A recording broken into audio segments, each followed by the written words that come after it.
Hello everybody, welcome back to my channel. कैसे हैं आप सब लोग? आई होप आप लोग सब अच्छे होंगे। आज से हम नई वीडियो स्टार्ट कर रहे हैं on new code. The code is the social security code 2020। इस पे मैं एमसीक्यूज की सीरीज स्टार्ट कर रही हूँ। इससे पहले मैं already occupational safety code as well as codes on wages पे एमसीक्यूज की सीरीज की वीडियो लेके आई हूँ। मेरे चैनल पे है। अगर आप लोगों ने वो वीडियोस नहीं देखी हैं, आई बटन में क्लिक करके आप वहां से देख सकते हैं। और अगर आप लोग मेरे चैनल पे न्यू हैं, यानी आप ये वीडियो फर्स्ट टाइम देख रहे हैं, तो मेरे चैनल को ज़रूर सब्सक्राइब कर दीजिएगा, बेल आइकन को भी प्रेस कर दीजिएगा, ताकि जब भी मैं न्यू वीडियो अपलोड करूं आपको सबसे पहले नोटिफिकेशन मिल जाए। So let get started. Question number 1 is which of the following labor law is not included in the newly formed social security code 2020? इनमें से कौन सा labour law social security code के अंदर नहीं आता है? आंसर क्या होगा? पहले हम देख लेते हैं ऑप्शंस क्या है। Employees state insurance act 1948, maternity benefit act 1961, payment of gratuity act 1972 and payment of bonus act 1965। तो आंसर क्या होगा? Payment of bonus act 1965। ये कोड ऑन वेजेस का पार्ट है। कोड ऑन वेजेस 2019 का पार्ट है। As per social security code, in which schedule we will find the list of occupational diseases? तो social security code में कौन से schedule में ऑक्यूपेशनल डिजीजेस दी गई हैं, उनकी लिस्ट दी गई है? तो आंसर क्या होगा? Schedule number 3। आपको बता दूं, सोशल सिक्योरिटी कोड में टोटल 7 स्केड्यूल्स हैं। मैंने ऑलरेडी जब डिटेल में वीडियो करवाई थी, उसमें स्केड्यूल्स मैंने पढ़ाई हैं, आप जाके वहां से देख सकते हैं। As per social security code, in which schedule we will find a list of injuries deemed to result in permanent social disablement? तो ऐसी इंजरीज जिनसे परमानेंट टोटल डिसेबलमेंट हो सकती है, इस इंजरीज की लिस्ट हम कौन से स्केड्यूल में मिलती है? हमें सोशल सिक्योरिटी के कौन से स्केड्यूल में मिलती है? तो आंसर क्या होगा? पहले हम ऑप्शंस देख लेते हैं। Schedule first part 1, schedule 2 part 2, schedule 4 part 1 या schedule 5 part 2।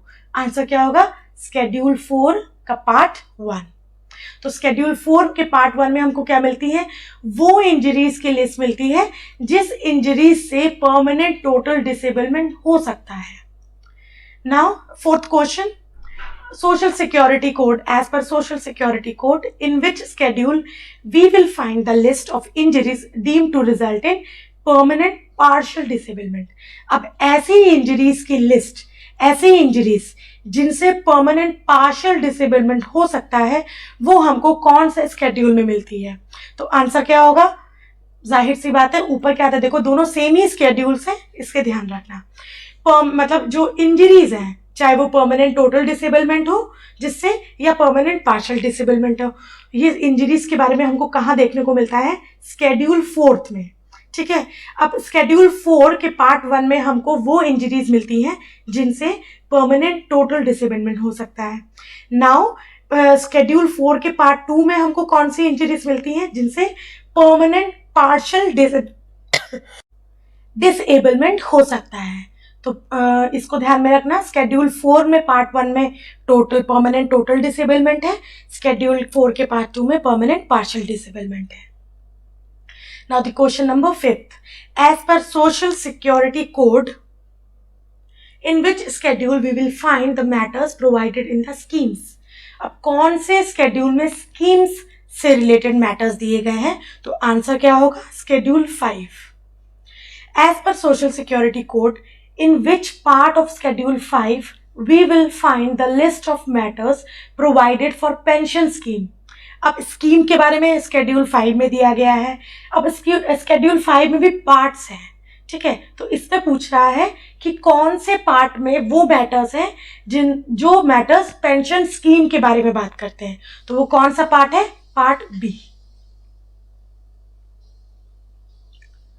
As per social security code, in which part of schedule 5 we will find the list of matters related to provident fund scheme?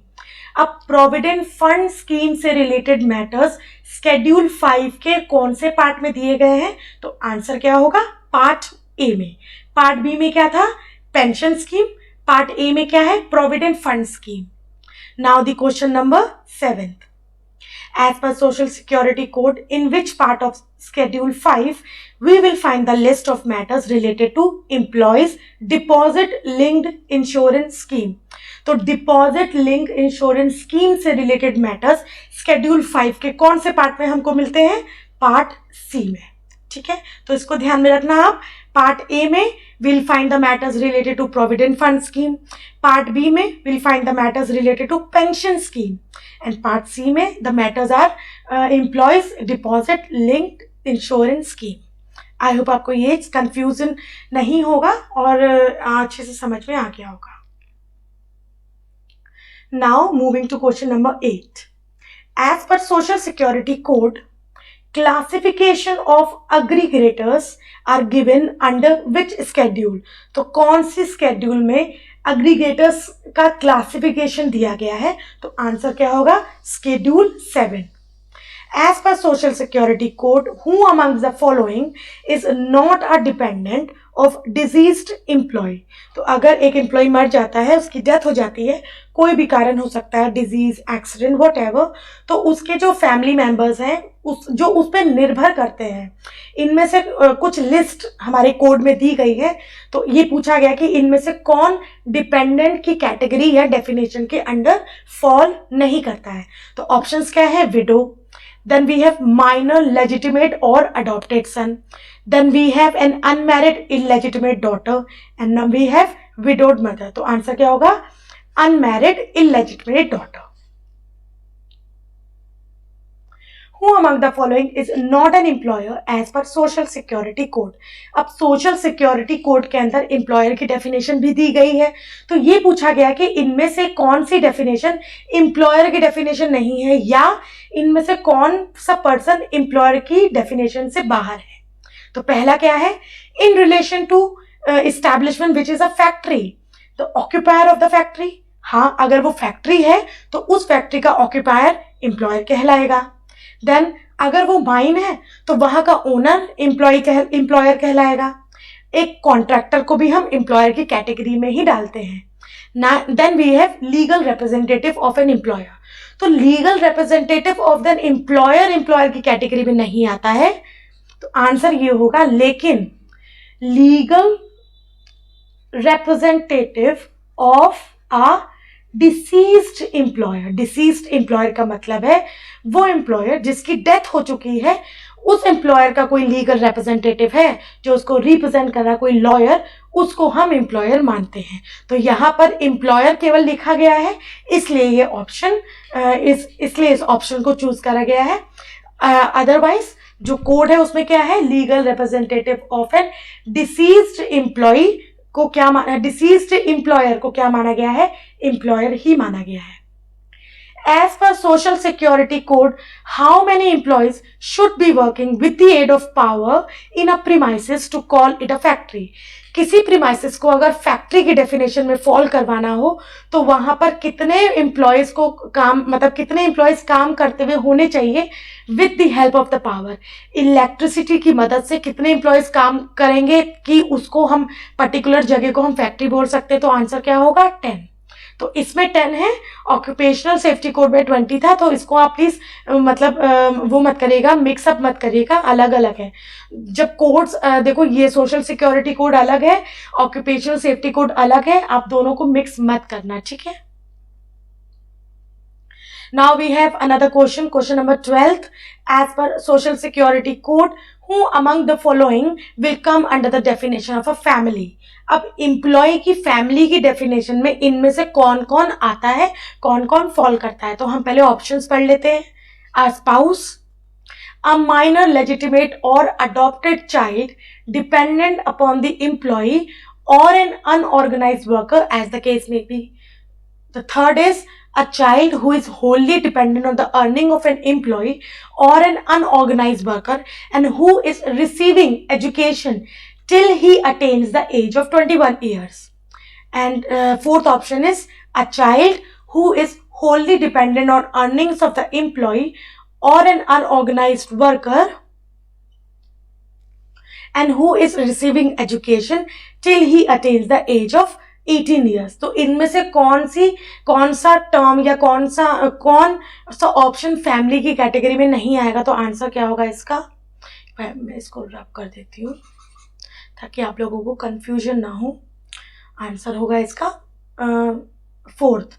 तो अगर हम वैसे बात करें option, क्योंकि question में ये बोला जा रहा है who among the following will come under, तो क्वेश्चन के अकॉर्डिंग ऑप्शन क्या होगा? 1 2 3। तो apart from option number 4, 1 2 and 3 family है, फोर्थ फैमिली नहीं है, क्योंकि यहाँ पर 18 ईयर्स है। 18 ईयर्स नहीं 21 ईयर्स तक माना गया है चाइल्ड को। ठीक है,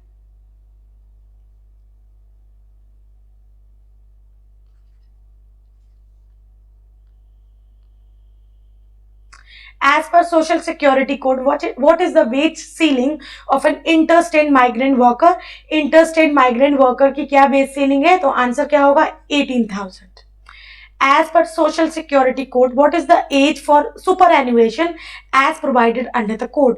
तो कोड में सुपरएन्युएशन की एज दे रखी है, वो क्या है?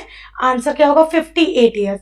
सुपरएन्युएशन क्या होता है कि जो गवर्नमेंट द्वारा एक निर्धारित जो एज होती है, वो एज में आप जब पहुंच जाते हो, आप रीच कर जाते हो, तो फिर आप क्या करते हो? अपनी जॉब से रिटायर होना पड़ता है आपको। तो उस पर्टिकुलर एज को हम क्या बोलते हैं? नॉर्मली हम जनरली आम बोलचाल की भाषा में उसको रिटायरमेंट एज बोलते हैं, लेकिन उसको अगर हम टेक्निकल कोई टर्म देना चाहते हैं तो उसको हम सुपरएन्युएशन बोलते हैं।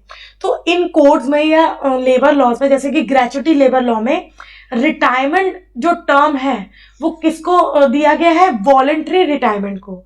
जो वॉलंटरी मतलब खुद से जब मतलब आप जब जॉब से अपने आप को क्विट करते हो, कि आप भले ही उस एज में ना पहुंचे हो लेकिन आप उससे पहले जॉब छोड़ना चाहते हो, जिसको हम नॉर्मली वॉलंटरी रिटायरमेंट कहते हैं, उसको रिटायरमेंट बोला जाता है। लेकिन अब अगर आप जो एज निर्धारित है वो एज पे पहुंच जाने के बाद जब आप अपनी जॉब से हटते हो तो उसको रिटायरमेंट नहीं बोला जाता, उसको सुपरएन्युएशन बोला जाता है। तो ये इसको एक बार इसको प्लीज ध्यान में रखिएगा। As per social security code, who is an insured women? तो ये मेटर्निटी बेनिफिट जो चैप्टर है उससे रिलेटेड है। तो इंश्योर्ड वुमेन की डेफिनेशन में इनमें से कौन सा ऑप्शन लाई करता है, फॉल करता है? A women who legally adopts a child of up to the age of up to 4 months of age. तो ऐसी वुमेन जो लीगली 4 month के बेबी को अडॉप्ट करती है, मतलब उसका जो बेबी अप टू 4 months का है, वो a women who legally adopts a child up to the age of 2 months, a woman who legally adopts a child up to the age of 3 months of age, a woman who legally adopts a child up to the age of 6 months। तो इसमें से कौन सा option right है? Option number C. तो a woman who legally adopts a child up to the age of 3 months, 3 महीने तक का कोई चाइल्ड जिसको कोई वुमेन लीगली अडॉप्ट कर रही है, तो वो वुमेन को हम इंश्योर्ड वुमेन की डेफिनेशन में डाल देंगे। Question number 15, as per social security code, who constitute a board of trustees of the employees provident fund? तो सोशल सिक्योरिटी कोड के अंदर एक बोर्ड कॉन्स्टिट्यूट किया जाता है जिसको बोला जाता है बोर्ड ऑफ ट्रस्टी। ठीक है, board of trustees of employees provident fund, और इसको सेंट्रल बोर्ड का भी नाम दिया गया है, सेंट्रल बोर्ड। तो उसको कौन कॉन्स्टिट्यूट करता है? तो आंसर क्या होगा? Central government. Who is ex officio member of central board constituted under the social security code? तो ये सेंट्रल बोर्ड कौन सा बोर्ड है? यही वाला है, board of trustees of employees provident fund. तो इस बोर्ड के अंदर एक्स ऑफिशियो मेंबर कौन है? A option central provident fund commissioner, B labour commissioner, C regional provident fund commissioner, या डी लेबर ऑफिसर। तो आंसर क्या होगा? Central provident fund commissioner. Who is the ex officio member of Employees State Insurance Corporation constituted under Social Security Code? तो social security code के अंदर जो employees state insurance corporation constitute हुआ है, बनता है, उस कॉन्स्टिट्यूशन में जो मेंबर्स हैं उसमें एक्स ऑफिशियो मेंबर किसको बोला गया है? तो वहां का डायरेक्टर जनरल। आई होप आपको ये चीज समझ में आई होगी। I am sorry. Who is the ex officio member of Employed State Insurance Corporation constituted under Social Security Code? Okay, I think ये क्वेश्चन रिपीट हो गया है, तो आप क्वेश्चन नंबर 17 को रहने दीजिए। सेम क्वेश्चन है, डायरेक्टर जनरल लेबर वेलफेयर इसका आंसर होगा। Who is the ex officio member of employees state insurance corporation constituted under social security code. तो एक्स ऑफिशियो मेंबर कौन है एम्प्लॉयज स्टेट इंश्योरेंस कॉर्पोरेशन का? Director general labour welfare. Question number 19, as per social security code the secretary of building workers welfare board shall be its. तो building workers welfare board का जो secretary है वो कौन सी position hold करता है? Is it chief executive officer, is it director general, chairperson और chief commissioner? Answer होगा chief executive officer. As per social security code who shall be the chief executive officer of central board. तो central board का chief executive officer कौन है? उसका central provident fund commissioner. Central board आपको बताया था मैंने कौन सा है? Board of trustees of employees provident fund, तो इसको ध्यान में रखना। तब moving to question number 21, the provident fund created under provident fund scheme, provident आएगा यहाँ पर, the provident fund created under the provident fund scheme as given in the social security code, what percentage of the wage is contributed by the employer. तो provident fund scheme जो कि provident fund scheme के अंदर create किया जाता है, उसमें जो कॉन्ट्रीब्यूशन है तो एम्प्लॉयर का कितना कंट्रीब्यूशन होगा? तो एम्प्लॉयर जो भी वेजेस एम्प्लॉय को मिलते हैं उसका 10% उसके हिसाब से देगा वो।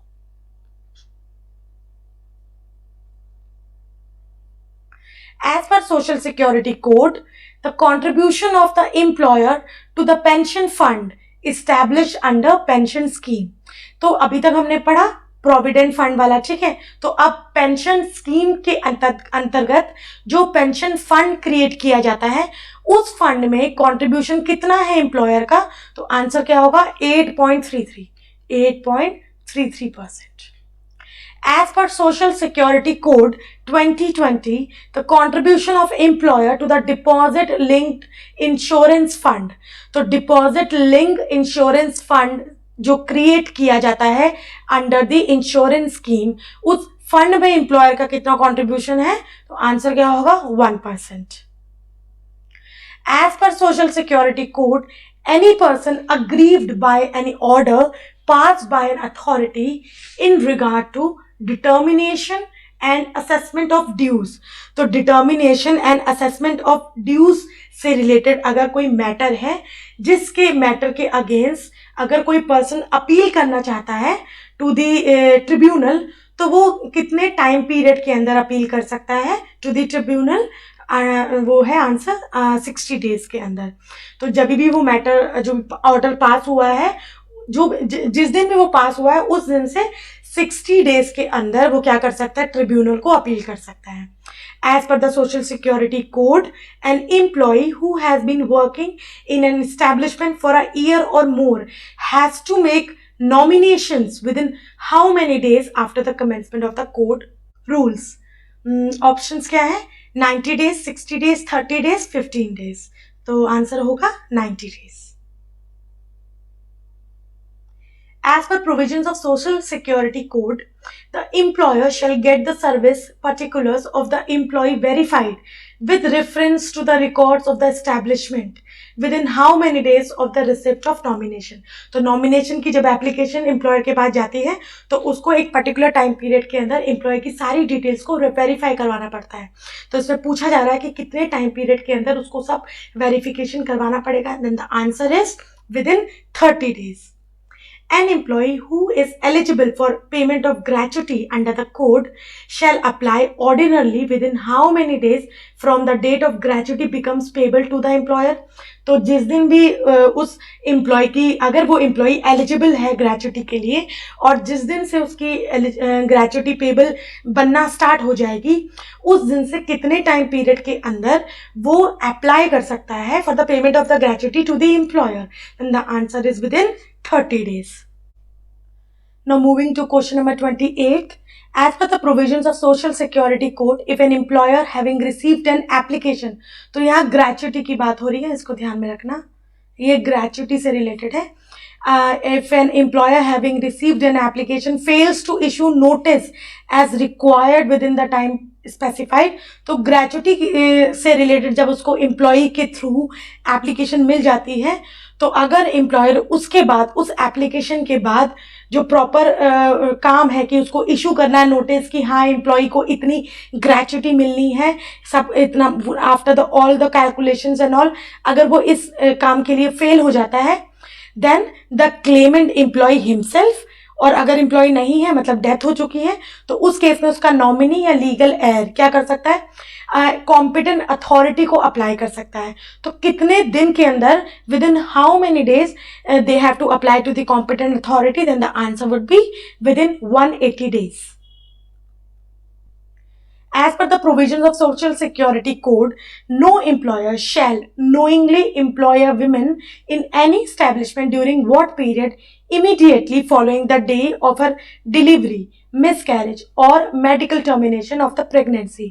तो अगर कोई, ये मेटर्निटी बेनिफिट वाले चैप्टर की बात हो रही है, तो अगर कोई विमेन है जो प्रेग्नेंट थी और मतलब इसमें ये बोला जा रहा है कि जिस दिन भी उसकी डिलीवरी हुई है उस दिन से, या जिस दिन उसका मिस कैरेज हुआ है उस दिन से, या मेडिकल टर्मिनेशन ऑफ प्रेगनेंसी है उस दिन से, कितने टाइम पीरियड के अंदर जानबूझ के एम्प्लॉयर उस पर्टिकुलर विमेन को काम पे नहीं रख सकता.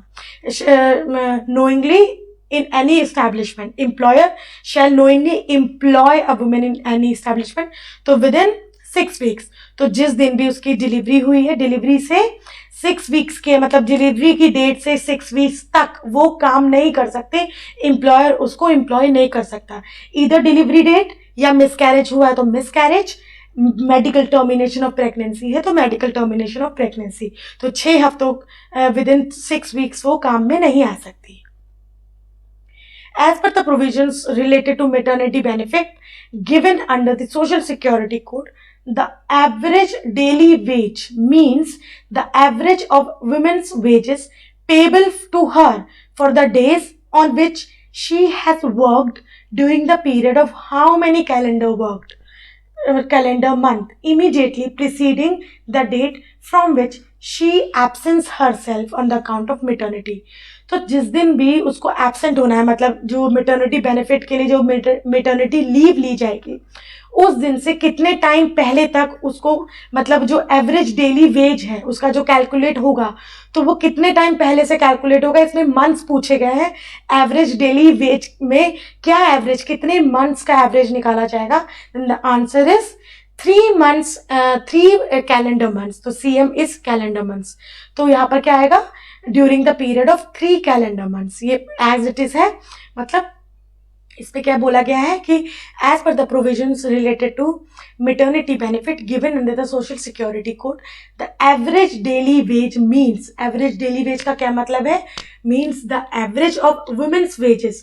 तो वुमेन के 3 महीने के जो 3 कैलेंडर मंथ्स है उसका एवरेज माना जाता है एवरेज डेली वेज को, और उसको दिए जाते हैं ऑब्वियसली. वो कब से काउंट होंगे, जिस दिन से वो क्या करती है, मेटर्निटी बेनिफिट लेती है, मेटर्निटी लीव पे जाएगी तुरंत. जैसे आज से वो मेटर्निटी लीव पे गई है, इस दिन से पहले के जो 3 months है उसका एवरेज निकाला जाएगा. And the last question of this video is, what is the term of State Unorganized Workers Board? State Unorganized Workers Board अगर एक बार कॉन्स्टिट्यूट होगा तो वो कितने टाइम तक रहेगा, then the answer is 3 years तक. आई होप आपको ये समझ में आ गया होगा. And with this I end this session. I hope आपको क्वेश्चन समझ में आए होंगे. अगर कोई प्रॉब्लम है तो you can ask me in the comment section, and next video लेके मैं जल्दी आऊंगी. Till then stay connected with me, be happy, keep learning, and bye bye.